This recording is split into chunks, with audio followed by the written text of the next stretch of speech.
Test, 1, 2. Everybody hear me? Everybody not hear me? Yeah, right. I've been a speaker at every LCA since First Brisbane in 2002, and so in a lot of ways, this has kind of become, you know, sort of a regular and fairly important part of my calendar every year. And in fact, it's far from the first time that my birthday has overlapped. In fact, a year that I will probably never forget, in 2003, for lots of reasons in Perth, we actually had the banquet, and the keynote that I gave was on my birthday. So LCA and my birthday all get tangled up, and thank you very much for recognizing that this morning. Before we jump into the Q&A, though, this week, as I've talked to people, I've realized that there are a couple of loops that I should try to close. First of all, for those of you who were at LCA last year, how many of you sat in on the talk that I gave or have watched the video since? I'm really pleased to report that a year makes a heck of a difference. And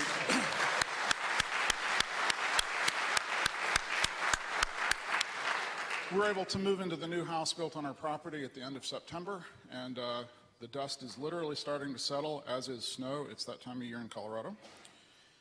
Also earlier this week, my good friend Evan Moglen was asked about the status of Freedom Box and had this to say. I'm pleased to report that trading a little sleep for other things last night, I can tell you that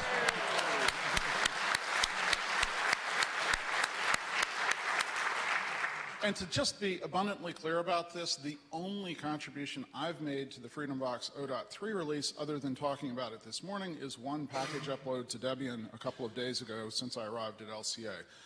There are folks like Sunil Mohan and Nick Daly and Peter Reinholdson who've been carrying the torch over the last year or so, and I'm really appreciative of that.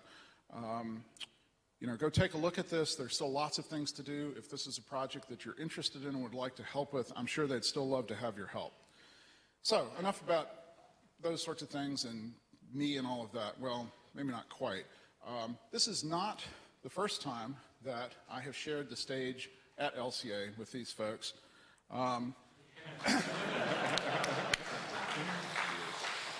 Given the little, ticket selling thing this morning, if my beard is worth on the order of $40,000 Australian, a 3D printer's got to be worth something more than that. But in fact, if we go all the way back to 2003, part of the reason that year is so significant to me is that at that LCA, Linus and Tridge and I were asked to do something that hadn't been done until then at an LCA, which was to just take questions from the audience for a while. And I have said to the organizers several times since that that's one of my personal favorite sessions at an LCA ever. And part of the reason for that is that I actually like taking questions from people, and I like having some sense of what other people want to hear about, as opposed to just standing and talking for a really long time. The other part was I think that was actually the first time that Linus and I, or Tridge and I, or indeed the three of us all together had actually shared a stage. And that has sort of set the stage, if you will, for lots of things that have happened since. Of course, there's some people who just couldn't leave well enough alone. And I think within 2 questions. Yeah, so that's my cue there. So I was reviewing the audio from 2003, which, how many of you here were at the 2003 Q&A? Oh, fantastic, great. So can anyone remember, who interjected in the first 2 questions? Rusty, right. So the first 2, he interjected, and then we realised that it was inevitable, and we called him down to the front to join the panel. And we thought we might as well just short-circuit that now because... Rusty?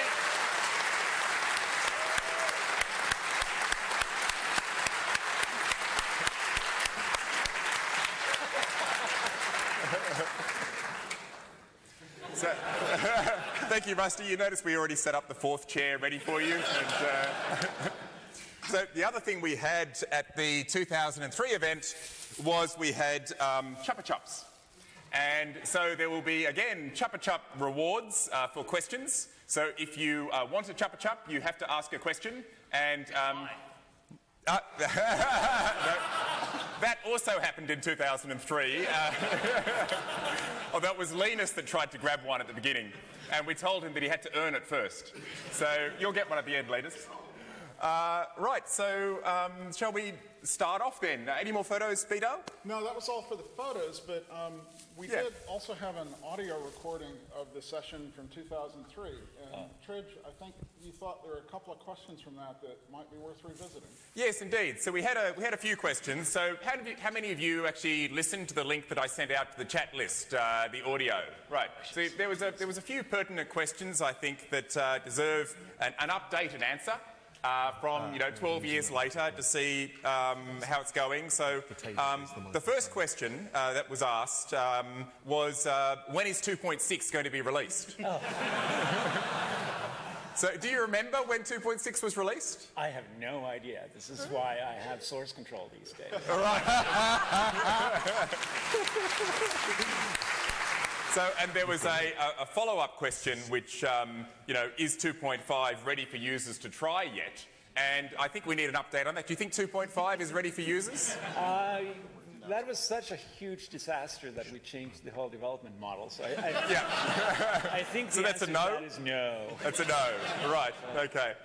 So there was a couple of other questions that I thought were worth revisiting. One was about trusted computing and signed code.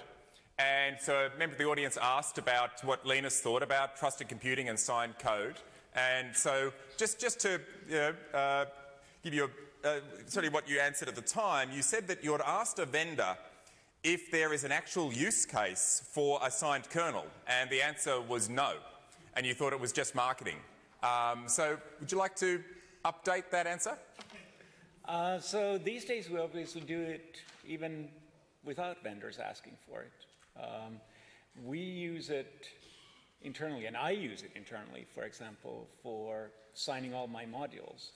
And I think it's a great use, especially the way I do it, which is to generate random keys that you throw away after you've generated the modules, which means that nobody can ever try to insert anything in your kernel. So it's a great security measure. It can obviously, and I think that's something I've said for a long time, although I have no idea what I said 12 years ago, is that a lot of these security measures that are vilified in this community can be very useful. And sometimes they have really good reasons for being used, even if some people tend to hate them intensely. But things have clearly changed.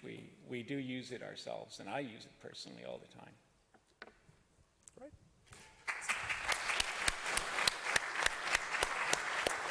So the final question that I think is worth reprising from the 2003 event was about IPv6. And at the time, if you recall, your answer was that IPv4 is good enough for most people because you don't want to give your shoe an IP address. And so you also said that IPv6 is a decade away. Now, 12 years later... It's probably less than a decade away, and most people here probably use it on your cell phones. I don't actually know how the New Zealand telcos work. It turns out, IPv4 clearly is still majorly useful, and while IPv6 now works, I'd give it at least a decade before IPv4 is actually gone, if ever. We'll see. I always thought that IPv6 was way over-designed, and it made it more complicated and more painful than it needed to be. Private networks and things like that means that not everybody needs to use a public IP address anyway, and a lot of people do for no good reason. So your shoes, if they do want an IP address, maybe they could use one of your private network IP addresses, and you could still use your shoes with IPv4.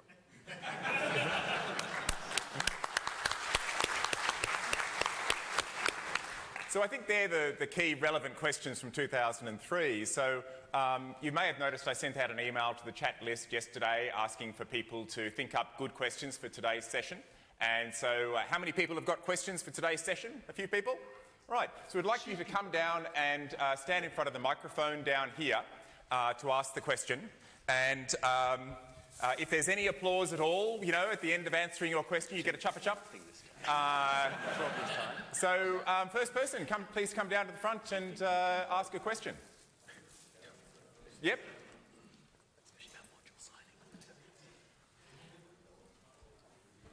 So sort of come down, you can go either around the back or up the front if you want to, just and queue up in front of the microphone here. Morning. So, Linus, nice, easy question to start with. Over the years, various people, including myself, have either reduced their involvement in the kernel community or stepped away from it entirely due to the tone on LKML, and especially your contribution to that. Why do you continue to argue that being really unpleasant to people is a good leadership strategy?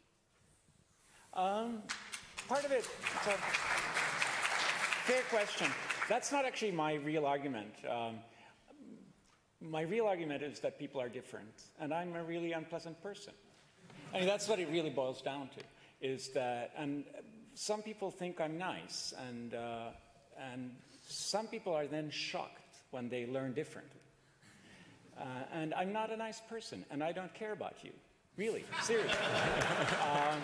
I care about the technology, and I care about the kernel, and I really think that a lot of projects in the open source community sometimes care about non-technical things too much. And the reason I say that is that the only thing we can actually agree on, ever, tend to be technical issues. And if we start making a big deal about non-technical issues that are important, don't get me wrong. I'm not saying they're not important. I'm saying that whenever we start making non-technical issues the primary issues, that just guarantees we'll never agree, right?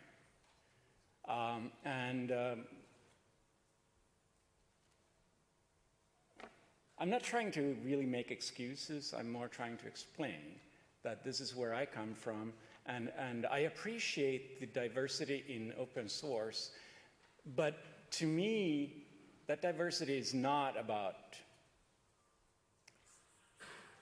gender, it's not about skin color, it's about people are different, and people are different in what they are interested in, people are different in what they're good at. Skin coloring, gender, and all these issues that get brought up as really important things, those are details. What is great about open source is that some people are unpleasant, but they're technically really good, right? Some people are pleasant and like bringing other people in. And I think that's one of maybe the most important part about open source is that you can do what you're good at. So when you look at bringing in minorities, bringing in females, bringing in people who don't speak English, my argument has been and is that we should look for people who are good at being the people who can be between other people, right? There are lots of good kernel developers who are great at working with people, and they may not even be great technically. And that doesn't matter, because we all have strengths, right? And this is my argument. And I refuse to change. Well, no, that sounds bad. It's not that I refuse to change. It's that I don't think I want to try to bow down to what other people think. My personality is pretty abrasive. I love arguing. At Beering at the Museum of Technology, I spent the whole time just arguing with people, right?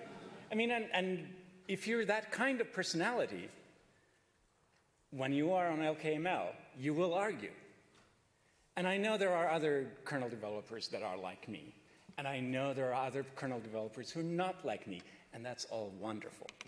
And that was a really long answer to a really simple question, but the fact is, that's how I feel.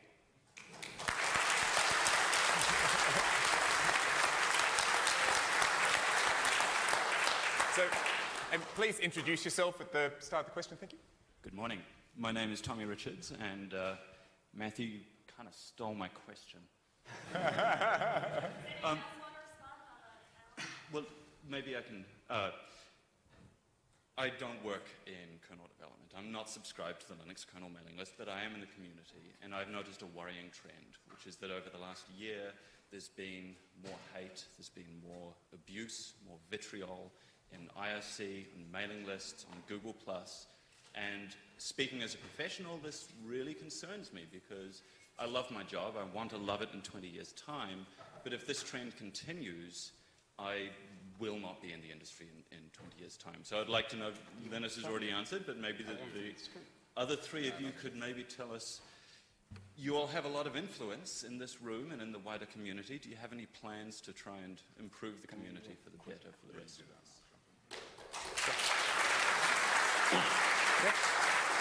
So I think we have other people who want to answer that. I'll keep this quick. I think basically what you're saying is not actually true. I think the tone on LKML, I don't know about IRC. Maybe people in IRC are bastards and really, it's nasty. LKML, I think, has been getting better. What has happened is that there's a lot of System D. there's a lot more talk, and it's become a thing that is newsworthy. So I actually think LKML has, in many ways, calmed down, and then people try to make a big deal out of it and make news out of behavior that is not different. But disagreement? So, Rusty mentioned System D. Those of you who have been paying attention will realize that, I don't know, my life and that of Keith and various other folks who are here got really tangled up in this whole init system debate, and it really came to a head in the Debian community in the last year, in case you hadn't noticed. The interesting thing about that community is that, yes, we ended up in a situation where we had a question that was partially technical and partially not so technical, and emotions ended up running immensely hot, particularly for some of the core participants in that debate/discussion process. And, emotions got hot to the borderline nuclear level for a little while. And it was immensely uncomfortable. As one of the folks on the wrong end of some of the vitriol around that, uncomfortable. I'm being polite because you are sort of all my extended family here, and I won't say things to you that I might say to other folks. But the really intriguing thing is all of that vitriol represents what I have described before as the vocal minority. And we do have a problem in the entire free software world where sometimes we are too willing to let the vocal minority represent us and to sort of set the tone or the agenda for some of the discussions. I'm here to tell you that in the Debian community in particular, the community is strong, the community is healthy, the community is recovering brilliantly from that whole ruckus around the init system debate. Work is progressing. The next stable release is coming along pretty much on schedule. If you got a little extra time, go help us chase down the remaining set of release critical bugs. And at the end of the day, part of what I think Linus might be trying to sort of get at around the edge a little bit is it's okay for us to have times where we all let our passions overflow and get in trouble with each other on sort of a personal interaction and communications basis, as long as at the end of the day we somehow figure out how to make things right with all the folks that matter in the communities that we're working in. And I really hope that if nothing else, all of us here today can go forward into 2015 conscious of the fact that a lot of what we read and a lot of what gets amplified in the press and on blog posts and all of that sort of stuff is the opinion of the vocal minority. And many of us who would like to be in the silent majority are still just fine. Everything's good. We're going to do what we can to support the friends and diverse friends around us. And let's not get so distracted by all of this if we can help it. That's the thing that would help me to feel better about some of the stuff we've had to deal with over the last while. And I have to agree with Linus. I think we have to be very, very careful not to assume that the amount of noise we see in the press and elsewhere is truly indicative of what it's like to be part of most of the open source development communities that we know of. Yeah, so as someone completely outside the systemd debate, I haven't seen any escalation in verbal, you know, the trend has been pretty much downhill, I think, for the last at least 5 years, right? And by downhill, he means better. Better, yeah. So, yes, thank you. I do think we ought to give a shout out. There have been important folks in our community who've been doing really great things because it's what they're good at to try and help improve our openness to diversity candidates. I'm really pleased by the diversity sponsorship at this and other recent LCAs and the fact that that's brought some interesting people into the LCA community. A shout out to Karen Sandler and the other folks involved in the outreach program for women. That has generated some really interesting new folks in the community who've done really useful technical work and are getting jobs on the basis of that and all those sorts of things. We've seen the same thing, you know, we've seen a number of projects making concrete efforts to try and increase their openness to contributions from different and diverse folks. It's not that there isn't a problem out there somewhere. I think we just have to be careful about focusing on what the problem actually is and recognize and reward when things move in the right direction instead of spending so much time pointing fingers when somebody gets emotional.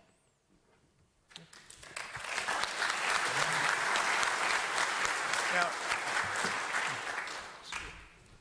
chop. There you go. Next question.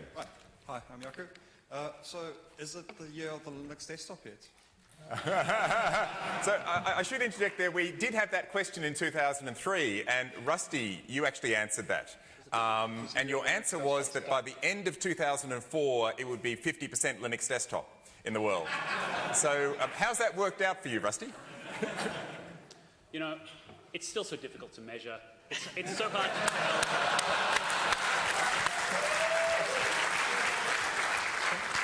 Well, Over 50% of my desktops are running Linux. So extrapolating that, it's all good.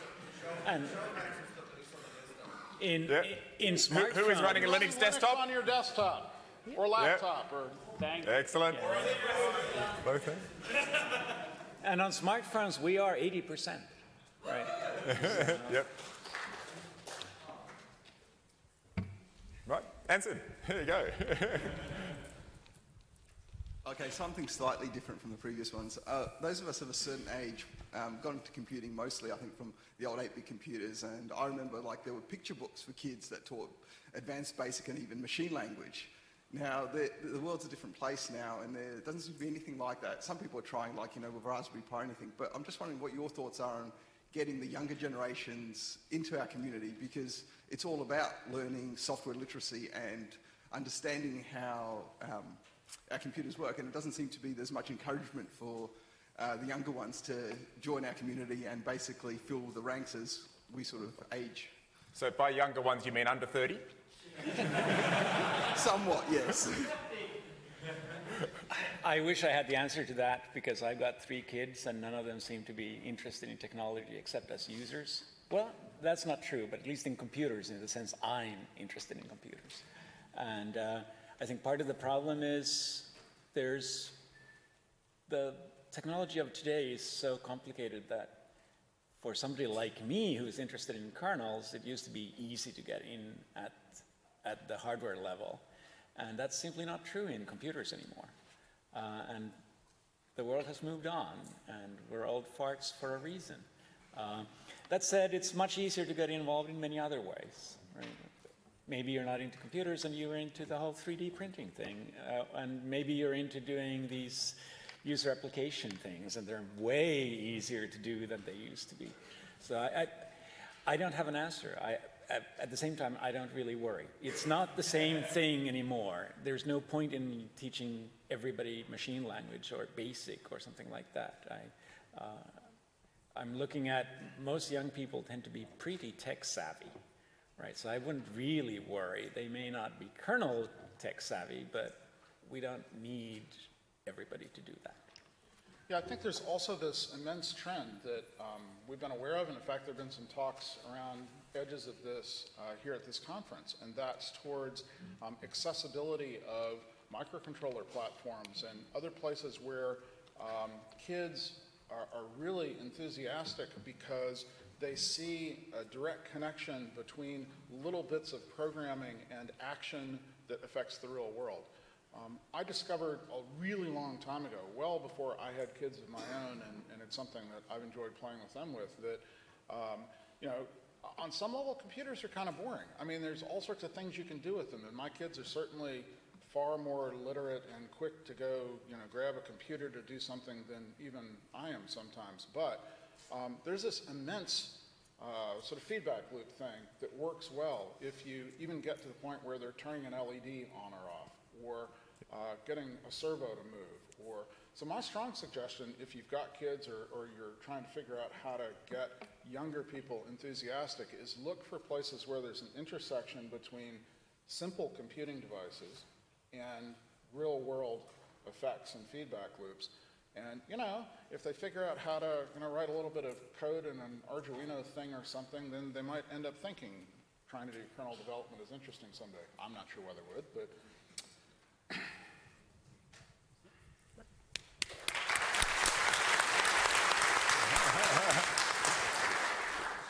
Hi, I'm Simon. My question is, where do you see System D being in the next 5 years? Is it just the new? Is it just the new UDEV or maybe DevFS? go. Yes. I don't know why the systemd question comes up, because I don't even care. I'm a systemd user, and I have not been involved in any of those arguments at all that I know of, apart from not liking one particular person. And I'm pretty sure BDAL doesn't want to take that question. So I use systemd. Most of you probably do use systemd. Yeah. It's all good. I didn't care either until yesterday. Apparently they've got masquerading support, and I looked at the code, the patch that actually put that in.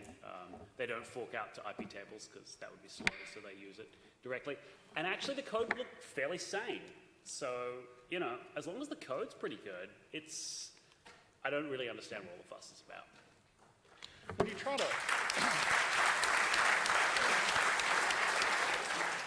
So just to be clear, the real reason I don't want to take that question is I don't try to predict 5 years in the future about much of anything.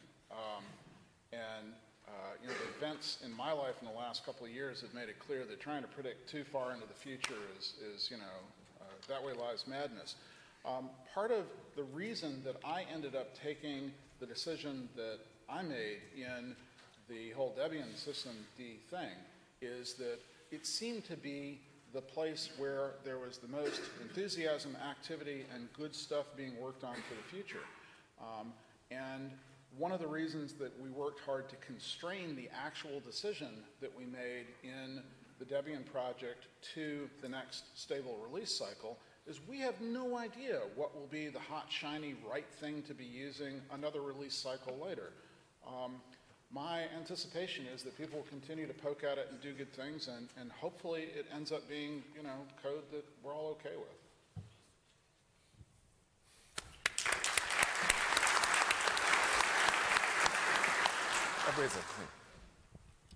Okay, my question is for Linus. Linus, when you didn't like the current version control, you wrote Git, and you didn't like you didn't find a good dive log, so you wrote your own dive log. What are you working on now that is not on the kernel? Are you hacking on something nice? I'm not. Honestly, I'm a lazy person, which is why I like open source. I get all these people to do all my job work for me. So I don't really want to have other projects. What I want to do is just sit on a beach and sip a foofy drink and just let you guys do the work. And the fact that then occasionally I've had to say, okay, in order to be lazy for the next 5 years, I have to do something. That's fine. Right now, the thing I've always cared about has been the kernel. And right now, knock wood, or something. The kernel development process seems to be working really well, and we don't have any huge looming concerns, and I hope I'm not wrong about that. So we seem to have found a model that is working, is getting us where we want to go, and I'm coasting. Well, right now I'm coasting, then the merge window comes along and it gets crazy for a few weeks again. But so I don't have any projects I'm working on. I hope to next week work on my divelog thing that I started, but I gave up way. But even that hope is more like, I hope things work so well that I don't need to. Thank you.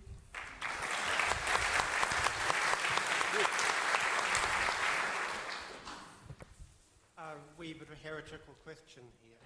I was just reading the other day about this new machine, the machine that will have maybe petabytes of memristor, so you don't have files, because everything permanent and memory are the same thing. Therefore, Linux can't handle it. You need a much better operating system that doesn't deal with files but deals with memory structures. I wonder what you have to say about that, Linus. Call me when it ships. Do you want to talk? So, a well-known member of our communities just rejoined HP in order to work on the Linux port to the machine. The one thing that might be worth, I mean, if Keith wants to come up and speak, but I don't think he does. One thing that might be worth mentioning is even when you have persistent memory and you can imagine a world where everything is in RAM and it never goes away, that won't necessarily really change things as much as some people say, because you will still want to have a file system just to organize this thing. Persistence also means that, I mean, one of the advantages of RAM, and it goes away, is that you do something and then you throw it away. And that means you don't have to manage it as much, because the fact that it's ephemeral means that it's also something you don't need to care about long term. If you have persistent RAM or RAM memristors or any other kind of model, you will still need to have a file system just to have a way to organize these things that stay around for years and years. So it won't change that. It will change the details in the file system. When you have byte addressability, you can do things that you can't do with disks. But we already see that with SSDs, that just the performance differences mean that you do different things in file systems than you used to do 20 years ago or 50 years ago. So on some level, one of the things I would suggest is that what's really interesting about the machine is that the intersection of a couple of parallel long-term technology development trends that are going to hit the market at about the same time are going to give us the opportunity sort of all at once to throw more existing assumptions up in the air, possibly bat them completely out the window than normally happens when we're watching sort of the steady evolution of technologies. Linus is absolutely right. The introduction of SSDs changed the way we think about performance in a storage subsystem, right? I mean, gone are the days when, elevator algorithms for managing, block transfer sequencing were fundamental to being able to get any kind of useful performance out of a storage subsystem at all. But the needs, the concerns, the pinch points just move. It'll be different, but it won't be, it's not like the whole world magically gets simpler. Suspend and resume is going to be really fast.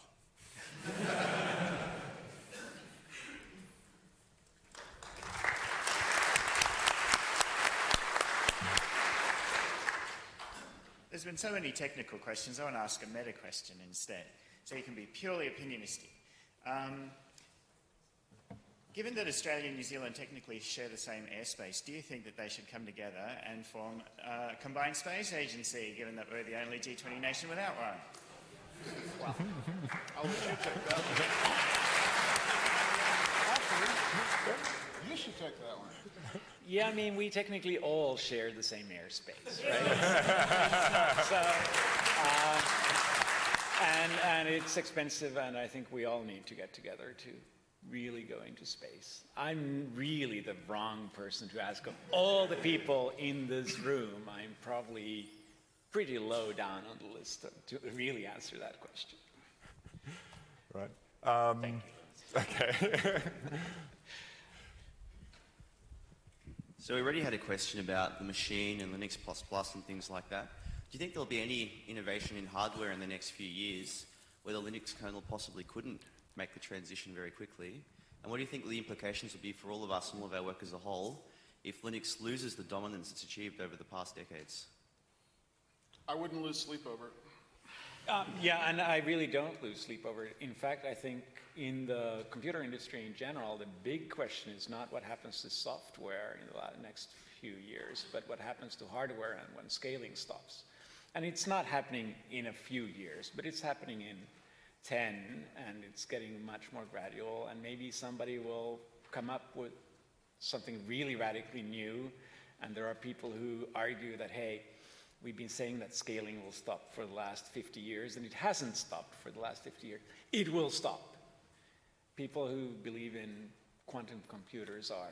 Before or after the year? Is it going to stop before or after the year of the Linux desktop? You know what? I really think what happened is the Linux desktop scaled down, and now we have it in our pockets. So that, but we're really at the point where in 10 years, 5 nanometers, that's not a lot of atoms. And the whole computer industry, I mean, software too, don't get me wrong, but the whole computer industry has, for a long time, lived on the notion that the computer 5 years from now will be fundamentally different and faster. What happens when that's not true on a chip level anymore? You can still improve, right? You can do clever things and you can improve, but it's not going to be the same kind of improvement. And we've seen some of it already, but it's going to get much worse. And that will impact software too, but I think it will impact the hardware people much, much more. And that's going to be interesting in 10 to 15 years, what happens. So, I might mention there was a similar question actually in 2003 to that, which I think is worth mentioning at this point. There was a question about somebody in the audience said that in that 20 years before, so 1983, they had a computer on their desk that could write letters to their mum and print. And now, 20 years later, 2003, they had a computer on their desk that could write letters to their mum and print. What's changed in that 20 years? Now, the answer at the time from BDAL actually was that it's got slower. And that's what's changed. But I asked a couple of people about that before this, and I said, well, what's changed in the last 12 years? And the answer from several people was, it's got faster again. And you can't print. A couple of weeks, was it 2 or 3 weeks ago, there was this big surprise that it turned out that many kernel developers don't know how memory allocation works. I think LW.net wrote too small to fail, that problem. So I thought to myself then, well, 10, 15 years ago, the answer to that problem would probably be to have RDFM. The question today, I would ask, which fine manual we should have read? Do you think that documentation of the kernel is appropriate? Do you have any idea how to improve that?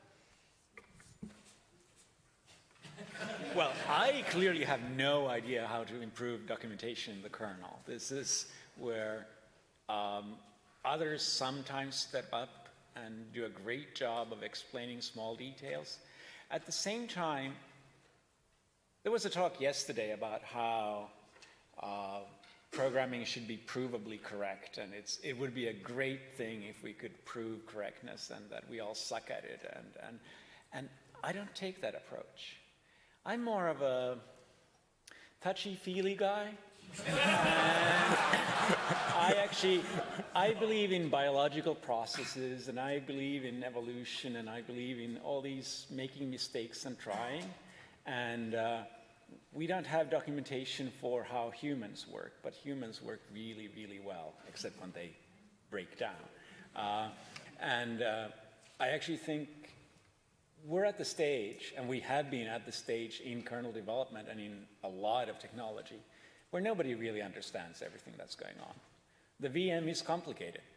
Deal with it, and just realize that the answer to that is not to make the VM simpler, because the VM is complicated for a reason. It's doing all these crazy things, and a lot of them are heuristics. They don't have hard reasons for it. There often is no, this is what you need to do. This is the correct answer. A lot of the time, it's like, we want to go in roughly that direction, and we don't even know how to get there, but if we do this, most of the time it works.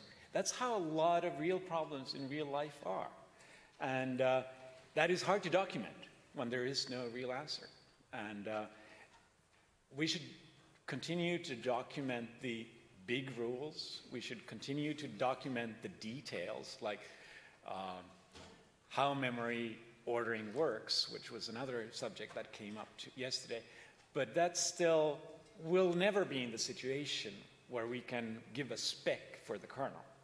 And I don't think we should even try. We should just realize that, okay, life is complex, and we do the best we can.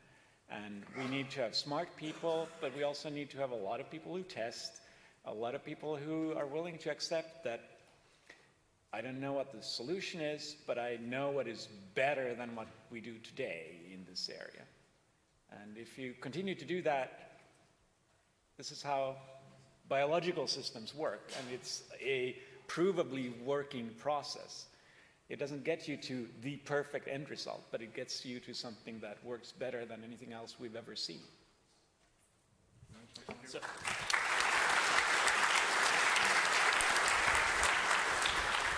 Hang on, got your chopper. so just to follow up on Did that. anyone else want to chime in on that? Yeah. So when I wrote NetFilter the first time, I actually wrote a hacking how-to that had all those details on how it all worked and how you could extend it and everything else. And the first time I received a major patch, I was really excited. The patch was great, and I said, what did you think of the hacking how-to? And of course he said, what how-to? And so the lack of documentation does provide a filter for contributions. It's terrible, but it's true, because they have to read the code anyway, because the documentation will lie. So why not skip the first point and make them read the code immediately, because they'll have to deal with it. So in practice, I found that effort put into documentation in the kernel was not paid back. So I actually disagree. I mean, we have areas where we document small details like locking rules and these kinds of very specific and very targeted areas. We do need to have documentation, because they are things that people can't keep in mind, and they're kind of big enough picture that you can't look at one piece of code and see what you should do. So we do need documentation, but I think the argument is documentation is not a panacea. It doesn't solve everything. It's not always the answer.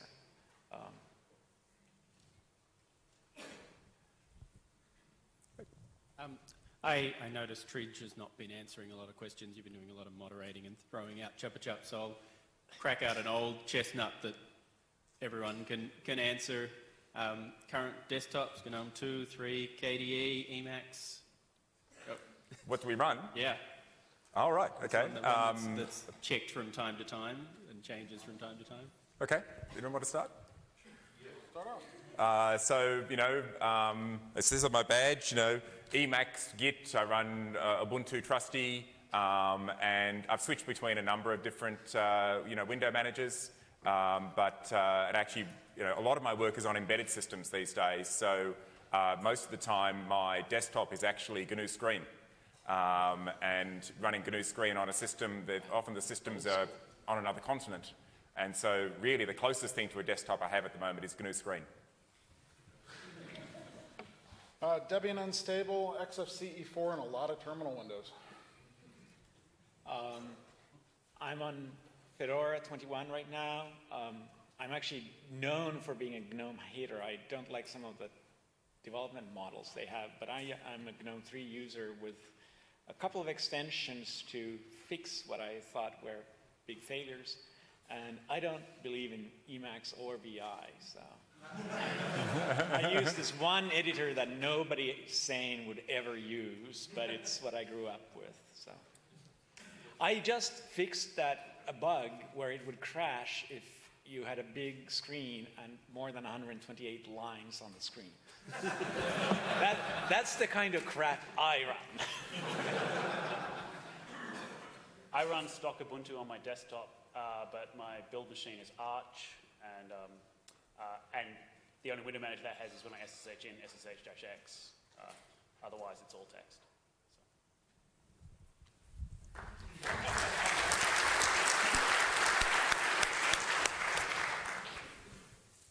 I'm Dave Lane. Just have a question. This probably applies to all of you, but I guess primarily for Linus in this case. Do you all see yourselves being, at some point in your leadership roles, usurped by a computer? And if so, what kernel will it be running? What was the question? Are you, in your leadership role, going to have that role usurped by a computer? And if so, which kernel will it be running?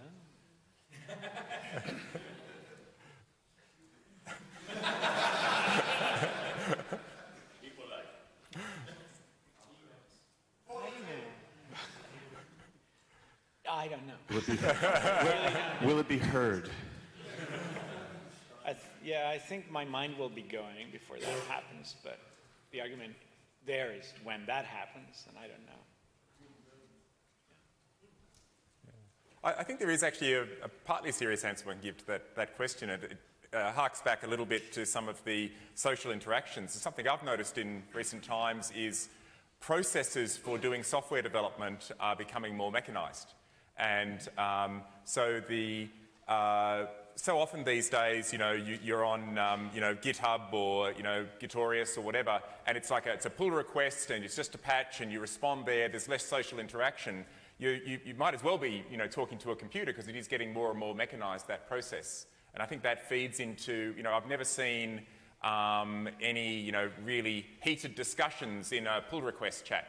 So it is sort of moving to be a more mechanised process and, being more computerised in a way. So if I end up being replaced by a computer, I don't actually sort of care on some level as long as it's running free software.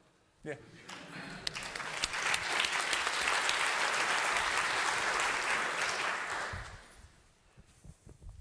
Hey, my name's Laura Bell. It's actually my first time at LCA. Cool.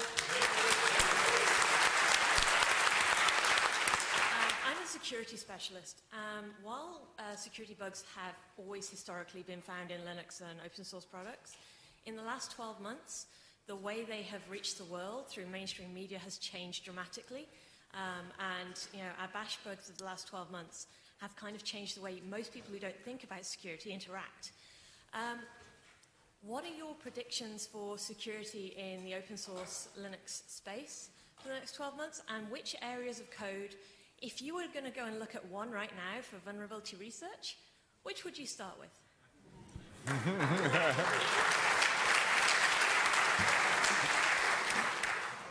Bitcoin. I mean, if you knew which piece of code to look at for security issues, we wouldn't have security issues. It's going to be something very obscure and stupid, and it's going to be obvious in hindsight, and people will say, how did we ever miss that? And that's what it's always going to be. The security is just a hard problem.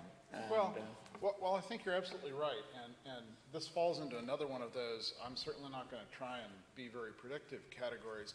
I'm really pleased that at least part of the response to this sort of escalation or change in the way things are being reported and talked about over the last year or so is that there are some activities attempting to sort of shine more light on, put more resources on some of the core elements of technology that we all depend on. I'm referring, of course, to things like the Linux Foundation Core Infrastructure Initiative and so on. I don't actually immediately know sort of how that's going, but the idea that we're at least trying to figure out how to get more eyeballs on some of the things that we all agree are some of the most important elements of code in our infrastructure, and that we found the corporate members of our extended community willing to ante up to help make that happen is pretty cool, and I hope that's a good step. There's another thing that's been going on, which I find personally very satisfying, which is that people are less willing sometimes to kind of brush the problem under the mat and leave it up to vendors and have disclosure, like infinitely long disclosure times. I'm a huge believer in just disclosing, still somewhat responsibly, but security problems need to be made public. And there are people who argue and have argued for decades that you never want to talk about security problems because that only helps the black hats. And the fact is that I think you absolutely need to report them, and you need to report them in a reasonable time frame. Where reasonable for the kernel security list is admittedly 5 working days, which some people think is a bit extreme. And in other projects it might be a month or a couple of months, but that's still much better than the years and years of silence which we used to have. Thank you very much. Thank you very much. So we're going to need to wrap it up there. So I'm going to get the last question, which is a real privilege as one of the organising team. As of now, as of today, and perhaps looking forward a little bit, what do you feel is your biggest legacy to the open source movement? That posting about the first release of Linux, or the momentum that caused you to release Git? Or something else? Me personally, I actually think one of the things that Linux has been really good at, and this is going to raise a few hackles, right? I like open source, and I like this whole working together with commercial companies, and this whole notion that you don't need to vilify people who also do closed source. So for me personally, one of the big things I'm happy about is that I was part of the group, and Linux was a big example for the group who tried to take, and now this is when Tridge will stand up and give the other answer, who tried to take this very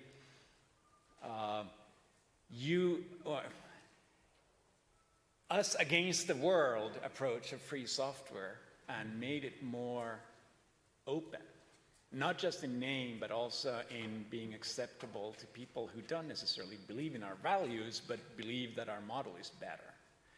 And that's, to me, something that Linux was really instrumental in.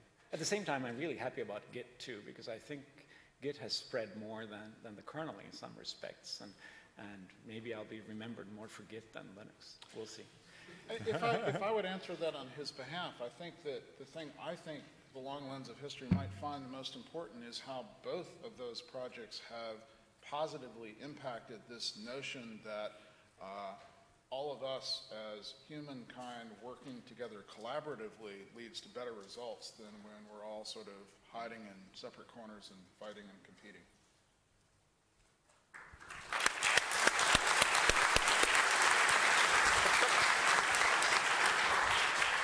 So we need to wrap up there, but it's been a fantastic session. And do you think that our panel has earned a chopper chop?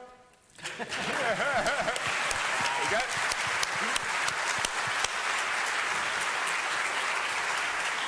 Thank you also to the organisers for organising this session and for an absolutely brilliant conference. So.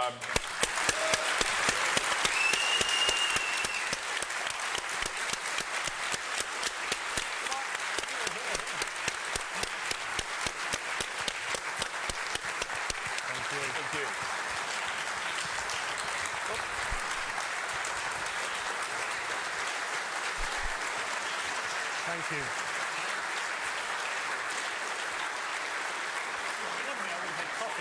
If I'd warned you, it wouldn't have been nearly as much fun.